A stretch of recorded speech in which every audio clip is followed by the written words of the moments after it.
Well, thank you very much. I am way too young for this.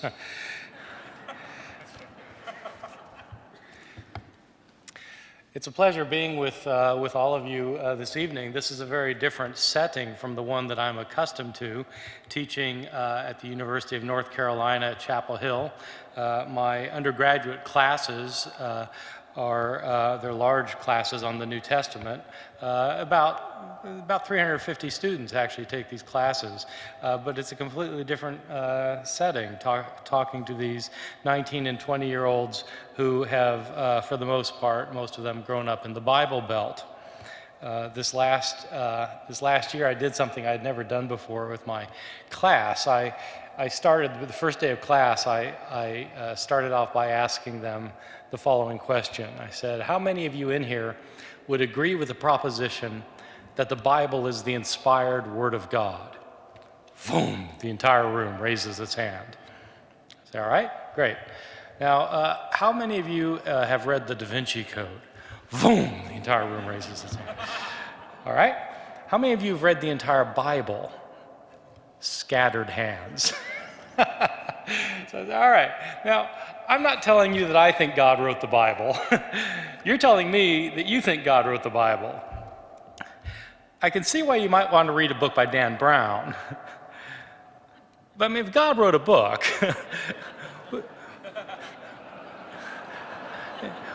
wouldn't you want to see what he had to say? Well, okay, so my students, Chapel Hill notwithstanding, the Bible is the most widely purchased, most thoroughly revered, and probably the most broadly misunderstood book in the history of human civilization. One of the things that people today seem to misunderstand when reading the Bible is that we're not actually reading the words of Matthew, Mark, Luke, and John, or Paul, etc. We're reading translations of these words from the Greek. This comes as news to my students. One of the things, it turns out, over half of my students think that the New Testament was originally written in Hebrew, which is very interesting. I give them a pop quiz the first day of class. This is how I know this. So the first day of class, the reason these students are taking this class is because it fulfills a philosophy perspective. And so, they're trying to decide Immanuel Kant, parables of Jesus. And so they go for the parables. And so we begin class by trying to disabuse them a little bit of how easy this is going to be. So the first day I give a pop quiz. And it's actually a pretty simple pop quiz. It has 11 questions on it. And I tell the students that if anyone in the class can answer 9 or more correctly, I'll buy them dinner at the Armadillo Grill. So in my 18 years of teaching this class at Chapel Hill, I've bought 4 dinners. And these are easy questions. How many books are in the New Testament? Okay. What language were they written in? What century were they written? These are kind of basic information that you would think people who'd grown up in church would know, especially in the Bible. I do throw some curveballs. What was the Apostle Paul's last name? And somebody will always say, of Tarsus. Close enough. Well, many people in my part of the world don't realize that we're reading translations from the Greek and that there's something always lost in translation. Not only that, but we're not actually reading translations of the originals of the New Testament because we don't have the originals of any of the books of the New Testament or of the Hebrew Bible either, for that matter. What we have are copies of the books of the New Testament that were made centuries later, most of them many centuries later. And these thousands of copies that we have, not having the original, but thousands of copies made centuries later, these thousands of copies that we have are all different from one another in lots of little ways and sometimes in big ways. There are places where we don't know what the authors of the New Testament originally wrote. Now, for some Christians, that's not a problem because they don't have a particularly high view of Scripture. For others, it's a very big problem. What does it mean to say that God inspired the words of the text if we don't have the words? Moreover, why should someone think that God performed the miracle of inspiring the words in the first place if he didn't perform the miracle of preserving the words? If he meant to give us his very words, why didn't he make sure we received them? But the problem of not having the originals of the New Testament is a problem for everyone, not just for those who believe that the Bible was inspired by God. Because for all of us, the Bible is the most important book in the history of Western civilization. It continues to be cited in public debates over gay rights, abortion, over whether to go to war with foreign countries, over how to organize and run our society. But how are we to interpret the New Testament? It's hard to know what the words of the New Testament mean if we don't know what the words were. And so the problem that I want to address tonight, do we have the original New Testament? And if not, how can we get back to it? I want to start on kind of a basic level with dealing with the question of how we actually got the New Testament. The New Testament didn't descend from heaven a few weeks after Jesus died.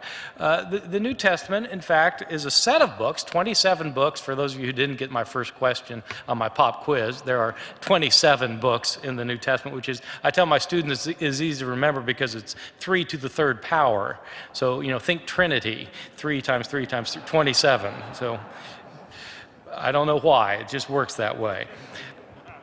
We have these 27 books. They were all written at different times, most of them by different authors. Well, how is it that we can now go buy them in a bookstore? Let me give you an example of how it worked in the ancient world, just to kind of set the stage for what I want to say about the copying practices of the early Christian scribes. I'll take as an example the Gospel of Mark. Mark was probably the first gospel of the New Testament to be written, probably 35 or 40 years after Jesus' death. Somebody, we don't know his name, and so we call him, he's called Mark, but we don't know if his name was really Mark. Somebody sat down and wrote an account of Jesus' life. This account was written in Greek. Jesus' own language was Aramaic, so that by the time somebody was reading Mark's gospel, they're already reading a translation of Jesus' words from Aramaic into Greek. When we read it, then it's been translated again into another language, English. Mark, whoever he was a Greek-speaking Christian living 35 or 40 years after Jesus and decided to write an account of Jesus' life and death. And so Mark wrote his account. Now, once he wrote his account, how did his book get put into circulation? This is in the days before there was desktop publishing. There are no electronic means of communication. There are no word processors. There are no typewriters, and there's certainly no Xerox machines. How do you copy a book? Well, today we're used to books all looking alike when they're copied. You can go into any bookstore in America and buy a copy of the Da Vinci Code, just to pick one example out of thin air. You can buy one copy of the Da Vinci Code, and it's exactly like any other copy. It's the same words, word for word the same, because we have ways of doing that now. They didn't have ways of doing it then. The only way Mark's gospel could be reproduced was for somebody to sit down and copy it by hand. One page, one sentence, one word, one letter at a time. It was a slow and painstaking process, and it was complicated by the circumstance that most people in the ancient world were not literate, so that most people couldn't read, let alone write, so that the people who were copying these books probably were very few and far between early on in the history of Christianity. Suppose Mark wrote his gospel for the Christians of his church, and let's just say his church was in the city of Rome. So Rome probably has a lot of churches spread throughout the city, and probably different churches wanted to have a copy of this book that they've heard came into existence. So how do they get a copy? Somebody makes a copy for them, one sentence, one word, one letter at a time. This copy that somebody makes, is it exactly like the original that it's copied from? Probably not. My students have trouble believing me when I tell them that it's very, very hard to copy something verbatim when you're doing it by hand. And so I tell them, well, okay, sit down tonight and copy the Gospel of Matthew and see how well you do. In fact, people make mistakes, especially if they're not scribes particularly trained to do the job, but just happen to be literate people who are capable of doing it. And so Mark's Gospel, suppose it originates in a church in Rome and it gets copied for another church in Rome. Well, there are mistakes in this copy. What happens when the next copyist doesn't copy the original but copies the copy? Well, the second copyist replicates the mistakes of the first copyist and makes his own mistakes. And then what happens when that third copy gets reproduced? Its copyist replicates the mistakes of his two predecessors and makes his own mistakes. And then that copy gets copied. And so on, and so on, and so on. The only way mistakes ever get corrected is if somebody's copying the text and they think, you know, this guy made a mistake here, and they try and correct the mistake. But there's no guarantee that somebody who corrects a mistake corrects it correctly. Right? He might think that for one thing, he might think there was a mistake when in fact there wasn't a mistake. And so he'll change the text thinking he's corrected it when in fact he's corrupted it. Or it may be that he realizes there's been a change made and he tries to get it back to the way it originally was, but he doesn't know, he's guessing, and he gets it wrong. So now you have the original text, the change of the text, and the incorrect copy of the text. And then somebody copies that text, and it goes on like this. Not for just a few days or weeks, it goes on like this for years and decades and centuries. Our earliest copies of the Gospels, sort of complete copies where you actually have beginning to end, come from around the year 200. In other words, about 130, 140 years after the originals. Mistakes are made en route, lots of mistakes. When I say that mistakes are made, this is not simply a kind of a wild hypothesis of a scholar who just sits in an ivory tower thinking about such things. It's by a scholar who sits in an ivory tower looking at manuscripts.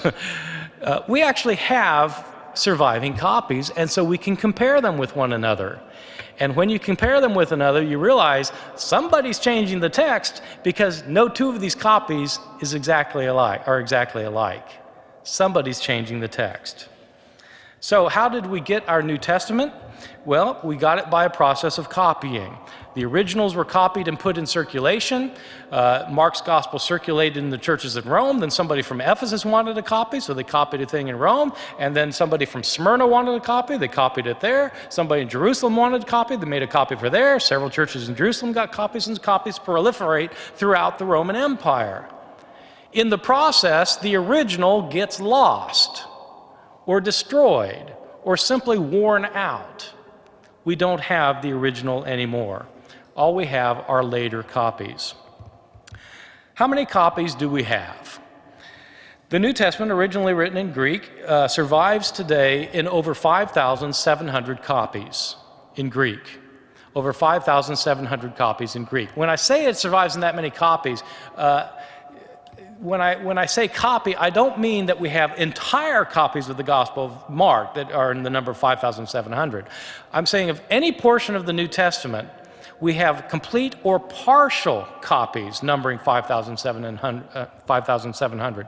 Some of these copies are in fact just little fragments that were discovered in trash heaps in Egypt, which are just a little piece of a page that happened to survive the ravages of time that might have a few verses written on front and back, and the rest of the book is gone. Well, we count that as a copy. Okay, so everything from these very small fragments to large tomes produced through the Middle Ages, 5,700 in Greek. We have over 10,000 copies in Latin, since Christianity was largely dominant in the Latin West, and Latin was the language that most people used in studying Scripture through the Middle Ages. And we have copies of the New Testament in other languages that might strike you as somewhat more exotic. Coptic, Syriac, Armenian, Gothic, Slavonic, Georgian. I mean, there are all these languages that we have copies of the New Testament in. So we have lots of copies of the New Testament. That part's good. We have more copies of the New Testament than we have of any other book from the ancient world, by a large margin. Now, sometimes Christian apologists will point out this fact and will stress it in what I think is an inappropriate way by saying that since the New Testament is better documented than any other book from the ancient world, therefore we can trust it. That's a real leap in logic. The fact that we have more manuscripts of the New Testament than any other book, for one thing, that makes sense, because who was copying books in the Middle Ages? Monks. What are they going to be copying? They're going to be copying the Scriptures. And so, of course we have more manuscripts of the Bible than anything else. But apart from that, the fact that we have so many manuscripts of the New Testament doesn't mean that you can trust the New Testament. It simply means that in most places, you know what the New Testament originally said. That's not the same thing as saying that what it says is right. See what I mean? I mean, just suppose theoretically we could establish what Plato really said in his book, The Republic. Well, that wouldn't mean that you could trust the Republic. It would just mean you know what Plato wrote. The fact that you have these manuscripts simply shows that the New Testament is better attested than other books from the ancient world. The oldest manuscripts of the New Testament that we have, the very oldest fragments, are pretty old. The oldest fragment we have is a little credit card-sized fragment of the Gospel of John that has verses from John chapter 18, the trial before Pilate, written on the front and the back. So like it was originally a full manuscript, and it was thrown away in a trash heap in a place called Oxyrhynchus, Egypt, and just over the years it wore out, and so all that's left is this little fragment, and it has some verses from the trial before Pilate in John chapter 18.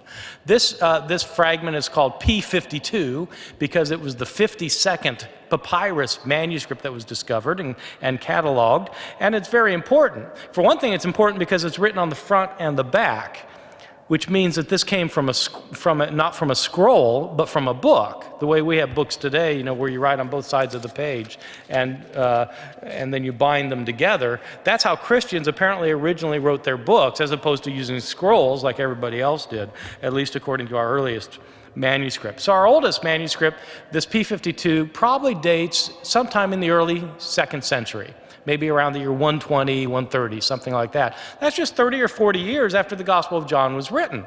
So that's pretty good if you can get back within 30 or 40 years. But what it means is that the Gospel of John had been copied for 30 or 40 years by hand before we have any scrap of it that survives.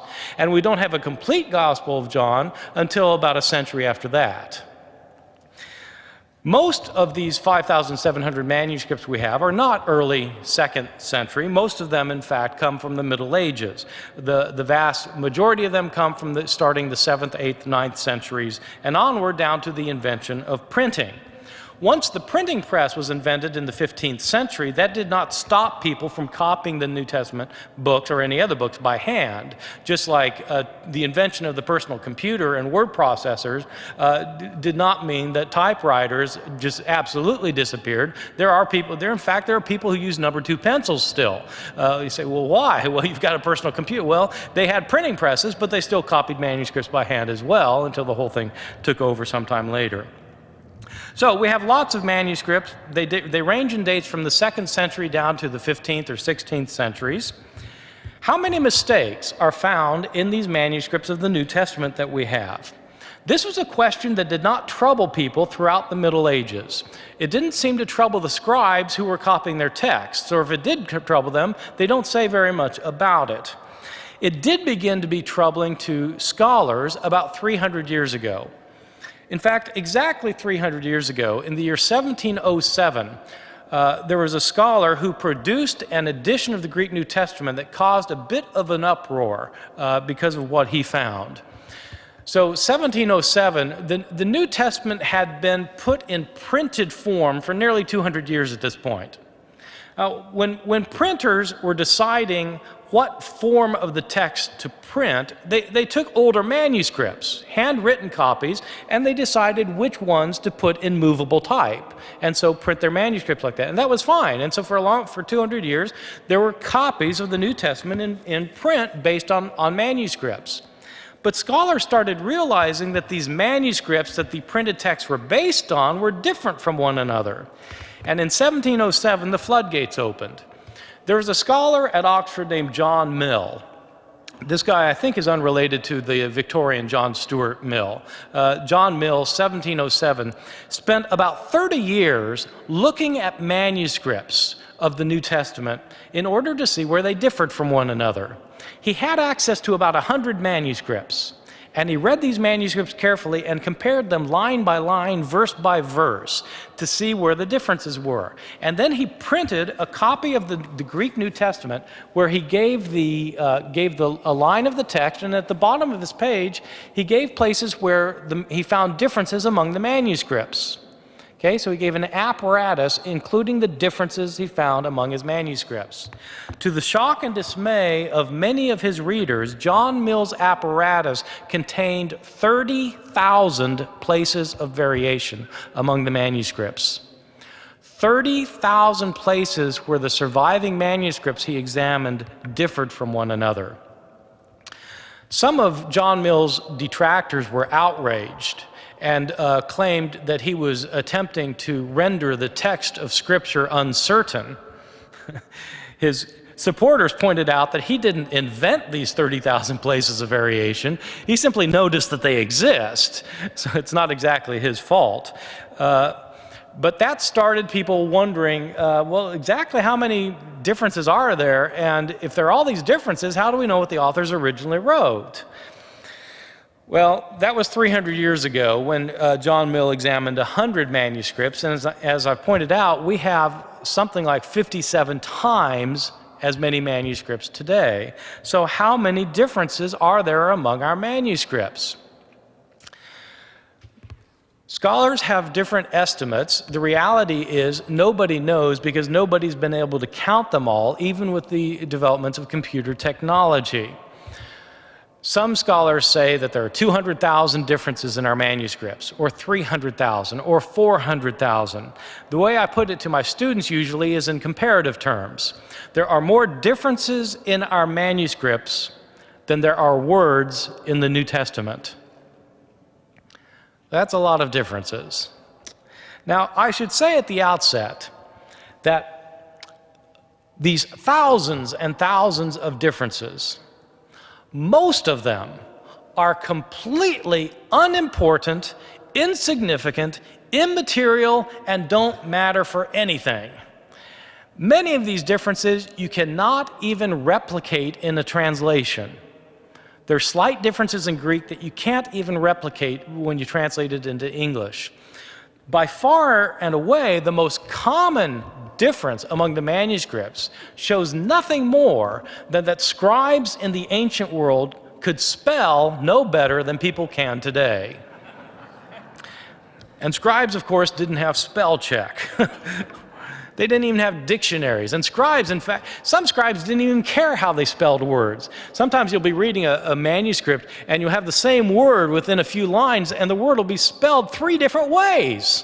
So the scribes just didn't care often how spelled. And so that's a kind of change that really doesn't matter for anything. There are other changes that matter that I'm going to get to in a second. I'm going to categorize the changes we have in our manuscripts under 2 rubrics. First, there are changes that I would call accidental mistakes, where scribes just blew it. They were inept, they weren't trained, they were tired, they were inattentive, and something happened. Somebody sneezed in the room, they didn't hear the word right, and they wrote down the wrong word. I mean, something happened, and they just made mistakes. For example, the misspellings is a good example of that. Or scribes commonly would leave out a word. You know, they're copying a page, and they've got a manuscript from them they're copying. They look at the page, they see the word, they write down the word, their eye goes back to the page, and they skip a word. Because their eyes are going back to the page, and they just skip a word, and so they leave out a word. That happened a lot. One of the ways this happened frequently was when 2 lines of a text, two subsequent lines would end in the same words. For example, in Luke chapter 12, verses 8 and 9, Jesus says, "Whoever confesses me before humans will be confessed before the angels of God, but whoever denies me before humans will be denied before the angels of God." Okay, so before the angels of God ends 2 lines. Now, a number of scribes, as it turns out, copied down the words before the angels of God, the first instance, but when their eye came back to the page, their eye came to the second instance, and they thought those were the words they had just copied. And so they continued then to the 3rd line, and inadvertently then left out the 2nd line. See how that works? That kind of phenomenon where your eye skips a line, the technical term for that is parablepsis. When 2 lines end the same way, it's called homoteleuton. And so this kind of mistake, I tell my students at Chapel Hill, is parablepsis occasioned by homoteleuton. In case you wondered. Sometimes scribes simply made mistakes, and sometimes the mistakes are virtually beyond belief. There's one 10th century manuscript that's called Manuscript 109. It's called 109 because it was the 109th manuscript to be discovered and cataloged. 109 is a very interesting manuscript because it's a copy of the Gospel of Luke. And the scribe who was copying the Gospel of Luke came to Jesus' genealogy. Now, you know, in the genealogy of Jesus, it's in Luke's Gospel, Luke has this amazing genealogy. Now, my students don't like genealogies because they're kind of boring, you know, so-and-so begat so-and-so begat so-and-so begat so-and-so, you know, and you go on like this. And I tell them, look, you know, these genealogies in the New Testament, you know, they're nothing. They go on for half a chapter. If you want a genealogy, go to the Hebrew Bible, 1 Chronicles, 9 chapters. Genealogies. So these aren't quite as bad as, but Luke is especially interesting because it traces Jesus. It says Jesus was supposedly the son of Joseph, the son of Jacob, the son of Mathat, the son of Heli, and so on. And it goes all the way back. You know, the son of Solomon, the son of David, goes on back. The son of Abraham, the son of goes on, and it ends up with Adam, as in Adam and Eve. Okay, so I have an aunt who's a genealogist who is very proud of, you know, tracing our family line back to the Mayflower. The Mayflower, Adam and Eve. This is a serious genealogy, and so it traces. And then when it gets back to son of Seth, son of Adam, then it says the son of God. So the Jesus genealogy goes back to God. This is a great genealogy. So the scribe of Manuscript 109 is copying the genealogy from a copy. The copy that he was copying apparently gave the genealogy in 2 columns. 2 columns. And the second column didn't go all the way down to the bottom of the page. And the scribe of 109 inadvertently thought that he was to copy the genealogy not 1 column at a time, but across the columns. And since it ends in the middle of the middle of that column, some very interesting results attain. As it turns out, instead of Adam, it's Phares who is the father of the human race, and God is the son of Aram. So sometimes scribes just weren't paying attention. There are other changes in our manuscripts where it looks like scribes were paying full attention and knew fully well what they were doing and changed the text because they thought it ought to be changed, either because they thought somebody before them had made a mistake or because they wanted to straighten out some other problem. I'll give you a couple of examples. The Gospel of Mark, our earliest gospel, begins by saying, just as is written in Isaiah the prophet, behold, I send my messenger before your face who will prepare your way. Okay, very famous passage in Isaiah the prophet. The problem is this quotation from Scripture does not come from Isaiah. It comes from Exodus and Malachi. Scribes copying this and they got to this bit about it being from Isaiah, and they knew full well it didn't come from Isaiah. So what are they to do? Well, in later medieval manuscripts, the text is changed. In these later medieval manuscripts, it says, just as is written in the prophets, behold, I am sending my messenger before your face. See, it's getting rid of a potential problem of saying that a passage comes from Isaiah when it doesn't. So I think whoever did that probably just didn't do it by accident. Probably somebody did it on purpose. Or give you a second example. The one instance in the New Testament where you have a story of Jesus as a boy occurs in Luke chapter 2. You know the story. Jesus is a 12-year-old, and they've gone to Jerusalem for a festival, and his parents have gone back in the caravan thinking that he's with them, but in fact he's not with them. He's back in Jerusalem. And then they realize after they've started the trip that he's not there, so they go back and try and find him. And after 3 days, Mary finds him in the temple. That, by the way, is not an accident, that it's on the third day that she finds him. Right? This is foreshadowing Jesus' appearance on the third day at his resurrection. See, it's foreshadowing at the beginning what's going to happen at the end. But anyway, Mary shows up and she finally finds Jesus in the temple, and she's upset. And she says, "Son, why have you treated us this way? Your father and I have been upset, looking all over for you." Your father and I?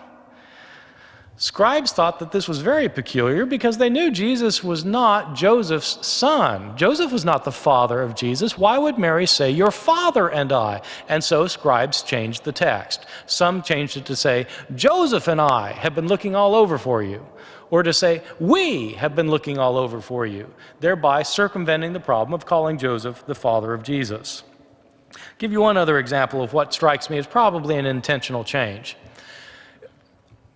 It's a very interesting passage in the Gospel of Matthew. It's a passage in which Jesus is talking about the end of time, when the end will come. This continues to be a source of fascination in my part of the world. When I moved to Chapel Hill in 1988. There was a big furor because there was a book that had been written that was in 2 million copies of this book were in circulation. Some of you may remember this, but I don't think it hit this part of the world quite as badly. This book was called 88 Reasons Why the Rapture Will Occur in 1988. Now, for those of you who are strong Episcopalians, let me explain the rapture. So the rapture is when Jesus comes back from heaven and takes everybody who is a follower out of this world, and then the 7-year tribulation hits and the Antichrist arises. And so that's what, all the stuff in the Left Behind series. Well, before the Left Behind series, there was this book, 88 Reasons Why the Rapture Will Occur in 1988. And this guy literally was a NASA scientist who wrote literally. This guy named Edgar Whisenant, who had been a NASA scientist and then became a biblical scholar, who had 88 reasons why the rapture is going to occur in 1988. Let me give you one of them because it relates to the passage I'm talking about. In this passage, in Matthew 25, Jesus tells his followers, they want to know when's the end of all time going to happen. And Jesus tells them, learn the lesson from the fig tree. When the fig tree puts forth its leaves, you know that summer is near. So too, when all these things take place, you'll know that the Son of Man is near. Truly, I tell you, this generation will not pass away before all these things take place. Okay?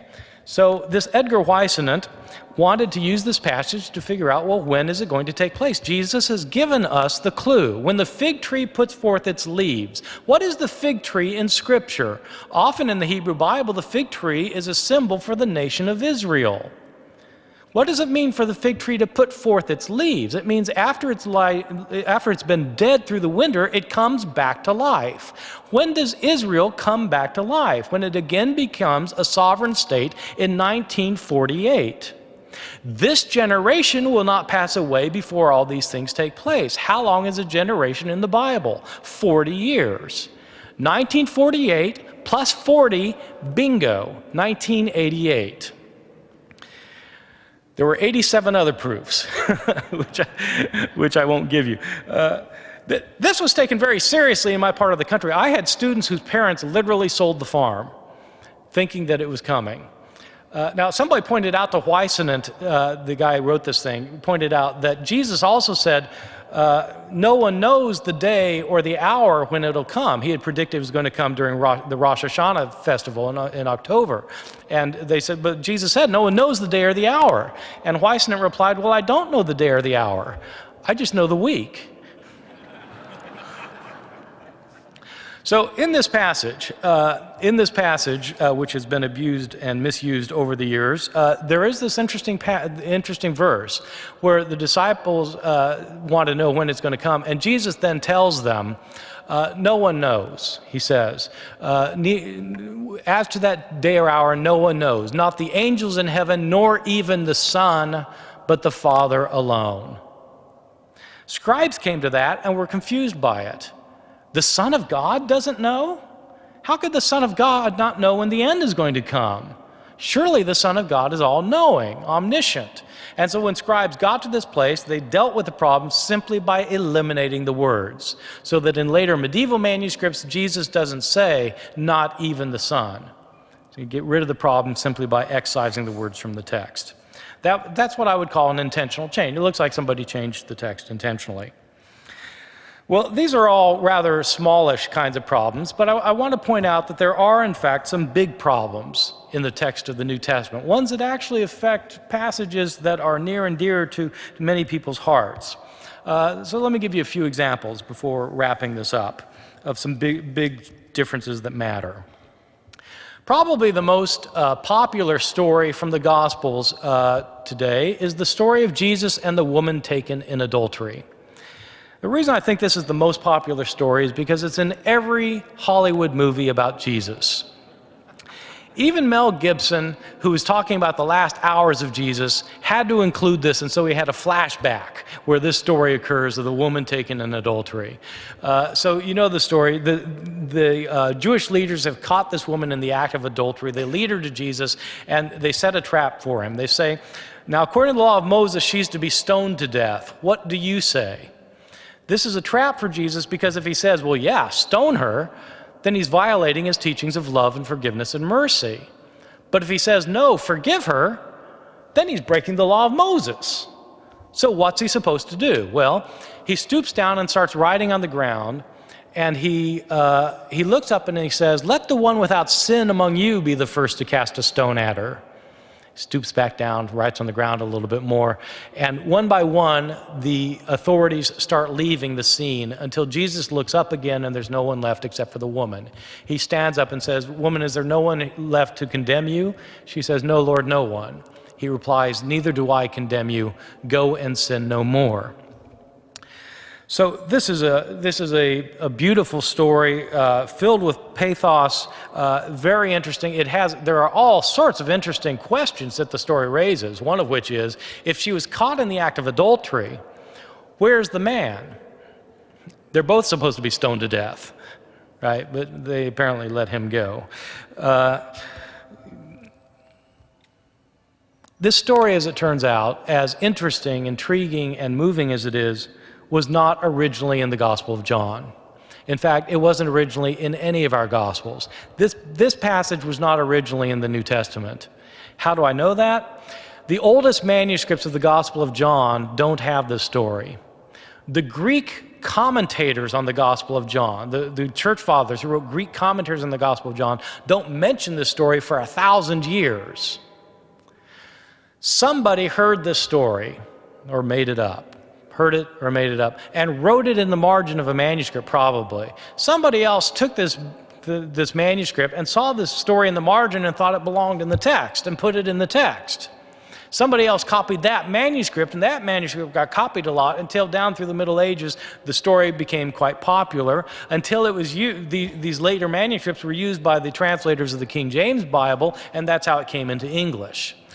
Even though it wasn't originally in the New Testament, it's a later story that was added to the New Testament. Give you a second example. These first couple examples I'm giving you are non-controversial among scholars. In other words, you're not going to find a lot of scholars who disagree with any of this. This is kind of standard fare. Another interesting passage is the last 12 verses of Mark's Gospel. In Mark's Gospel, Jesus is arrested, he's put on trial before Pontius Pilate, he's condemned, he is crucified, he's dead, he's buried, he's put in the tomb, and on the third day the women go to the tomb, And the stones rolled away, and they see a man inside. And the man tells them that Jesus is no longer here. He's been raised. The women are told to go to the disciples and tell them to meet Jesus in Galilee, up in the north, because he's been raised from the dead. And then Mark says, but the women fled from the tomb, and they didn't say anything to anyone, for they were afraid. Period. That's where it ends. That's the end of the Gospel of Mark. How could that be the end? Doesn't Jesus appear to his disciples? Don't the women tell somebody? Don't they go to Galilee? Don't they see him? Well, when scribes were copying Mark, they came to this end, for they were afraid, and they said, could this gospel end like this? And they said, no, it can't end like this. And so they added 12 verses. And so in your Bibles today, you'll find 12 additional verses. Often they're put in double brackets to indicate the translators know full well these were not originally part of the Gospel of Mark. These 12 verses, Jesus tells his disciples to go make disciples of all the nations, that if they make disciples, they're to teach them his commandments, that his followers will be able to handle snakes, and if they drink any deadly poison, it won't harm them. And then Jesus ascends to heaven. These are the verses that are used by sects of the Appalachian snake handlers in my part of the world. And I suppose, somebody on the way to the hospital should point out to one of them that, in fact, those weren't really in the Bible. They were added later. These are verses that are not in our oldest and best manuscripts. The writing style of these verses differs from the rest of Mark. These weren't originally there. I'll give you two more quick examples. A very interesting example occurs of a change that I think is interesting and significant, occurs in the first chapter of the Gospel of Mark. This is a story, a familiar story in which a leper comes up to Jesus and asks Jesus to be healed. And we're told this leper comes up to Jesus, says, if you're willing, you're able to make me clean. And in many manuscripts it says, and Jesus, feeling compassion, reached out his hand and touched him and says, I am willing, be clean. And he was cleansed of his leprosy. It's striking that in a couple of our oldest manuscripts, we have a different phrasing of the account. In a couple of manuscripts, instead of saying, feeling compassion, he reached out his hand and touched him, it says, and getting angry, he reached out his hand and touched him and said, I'm willing, be cleansed. Getting angry? What would it mean that he got angry? Well, now the way you interpret the text is one question, but the question of what the text is a separate question. And one of the ways text critics decide what the text originally probably said is by asking themselves this question. If a scribe came across this passage and saw that it said Jesus felt compassion, would the scribe be inclined to change it to say he got angry? Alternatively, if a scribe came across this passage and saw that it said that Jesus got angry, might he be inclined to change it to say, well, he felt compassion? Well, yeah, put that way, the latter is the more likely possibility, which means that it's more likely that the text originally said that Jesus got angry. And so that then leaves open the door to discuss what, in fact, he was angry about. I give my students a little exercise with the Gospel of Mark. I tell them to read through Mark chapters 1 through 6. Just, pretend this is the first time you've seen any gospel. You don't know anything about Jesus, and all you have is Mark, and in one sitting you read chapters 1 through 6, and indicate what kind of guy is Jesus. Who is he? What's he like? It turns out that he's not the good shepherd of the stained glass window in Mark. He gets angry several times. He's not somebody you want to mess with. He's powerful. He gets irritated. And this is one of the, whether or not you have this passage in, that's the portrayal in Mark. And it seems like this passage contributes to that overall portrayal. Well, why is he angry? That's a question interpreters have to ask once they know what the text says. I'll give you one final example. One of the most famous sayings of Jesus comes in the Gospel of Luke when Jesus is being nailed to the cross. This is found only in Luke. You don't get it in Matthew, Mark, or John. In Luke's Gospel, when Jesus is being nailed to the cross, Jesus cries out, "Father, forgive them, for they don't know what they're doing." In the early church, it was understood that Jesus was praying not for the Roman soldiers who were actually nailing him to the cross, but for the Jewish people who were responsible for him going to the cross in the first place. This was a prayer of forgiveness for the Jewish people in rejecting Jesus, according to early interpretations of the Christian church, which makes it all the more interesting what happens to this verse during the period when it's being interpreted that way. A number of scribes have omitted the verse, so that in some manuscripts, Jesus doesn't pray, "Father, forgive them, for they don't know what they're doing." Well, why would scribes omit it? Because they omitted it in a time when anti-Judaism was on the rise, and Christians thought that God never did forgive the Jews. Christians started saying that, in fact, God had turned his back on the Jews, that God had destroyed Jerusalem in exchange for what the Jews had done to Jesus, that this is when Jews are starting to be called Christ killers. In fact, they're starting to be called killers of God. Jesus is God, Jews responsible for Jesus' death, therefore Jews are killers of God. Surely Jesus didn't pray for forgiveness. Well, what do you do with the fact that he does pray for forgiveness? You take it out of the text. This is another instance, then, of scribes changing the text to make it say either what they want it to say or to make it say what they think it probably already means. Well, there are hundreds of examples like this that we could talk all night about, but I'm going to wrap this up very quickly by summarizing what I think are the main points. We have thousands of manuscripts and hundreds of thousands of differences in these manuscripts. These differences, most of them are insignificant and immaterial and don't matter for anything, but some of them are really important. They matter for some fundamental things about the interpretation of the New Testament. Does the Gospel of Luke teach that Jesus' death brings an atonement for sin? Okay, well, that's a historical question, and it depends which of the textual differences you go with. Does Jesus get angry, or does he feel compassion for the leper? Depends which text you read. In the Gospel of John, is Jesus called the only God or not? Depends which manuscripts you read. There are all sorts of differences through our manuscripts, and there are two tasks confronting scholars with this textual situation. The first and kind of obvious task is to try and figure out what the authors wrote. The logic being that you can't know what Mark meant if you don't know what he said. And so you have to have his words. And so that's one obvious task that scholars have been involved with quite fervently since John Mill published his edition of the Greek New Testament in 1707. But the second thing that scholars have gotten interested in is seeing why the text was changed in the first place. By seeing how the text was changed, you can say something about what was happening in the lives and thoughts of the scribes who are otherwise anonymous and completely unknown to us. So we can learn about how scribes were maybe opposed to Jews, or how scribes were opposed to women participating in church, or how scribes were in support of particular theological views and opposed to other theological views. This kind of study of these manuscripts then can help us better understand the history of the church and thereby understand the history of the Christianity that's come down to us today. Thank you very much.